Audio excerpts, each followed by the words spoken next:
Hello everyone, welcome back to the channel. Today we're gonna have a look at the best features of Adobe Illustrator.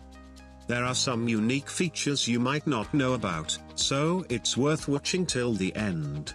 There's a link for a template file in the description, for the ones that want to follow along. Also, make sure to tell me what was your favorite feature that we mentioned in today's video. I will be featuring the top 3 comments. Now, let's jump straight into Illustrator. The first feature is related to the brush tool. You have to go to the Tools tab, and double-click on the brush icon. This window will now show up. Your blue mark must be in the middle, if you never touched this setting before. Now, you have to move it forward. You can even move it to the extreme right. But I like to keep it in the middle. I will increase the stroke value a little bit. Now, you can start drawing any shape. A pro tip is to draw slowly so it's more precise. Here, I am trying to draw the letter J. As you can see, you have an amazing shape. This can be a great replacement if you don't have a stylus. So this was the first feature. Let's move to the second one. The second feature helps us to convert raster images into high-quality vectors. It's better to use images with a few colors for this feature. I will be converting this image into vectors.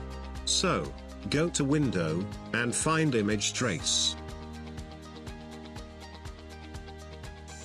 Once you click on it, this window will show up. Now you will have to select your image to access all these options.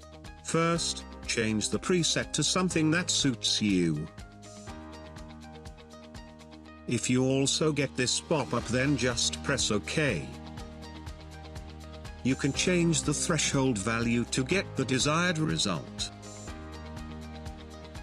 Also, you can go to the Advanced tab and tweak these settings. I usually decrease the noise and increase the corners. Once you're done, just click on Expand. Right-click and ungroup. You can now easily extract vectors from this image. Let's have a look at the third feature. The third feature essentially allows you to freely customize text. Using this you can even create custom typefaces. Let's have a look at it. So here I have a simple text layer. You want to go ahead and right-click, and press Create Outlines. Now you will have to right-click on the text layer and ungroup. This will provide you the freedom to customize the text. Using the Anchor Point Selection tool, you can create custom edits. What I am doing here is very basic, but you can use it to create something unique. If you guys have any questions regarding any of the features, let us know. Apart from this, you can support us by subscribing. Well, this was it for this video, hoping to see you in our next one.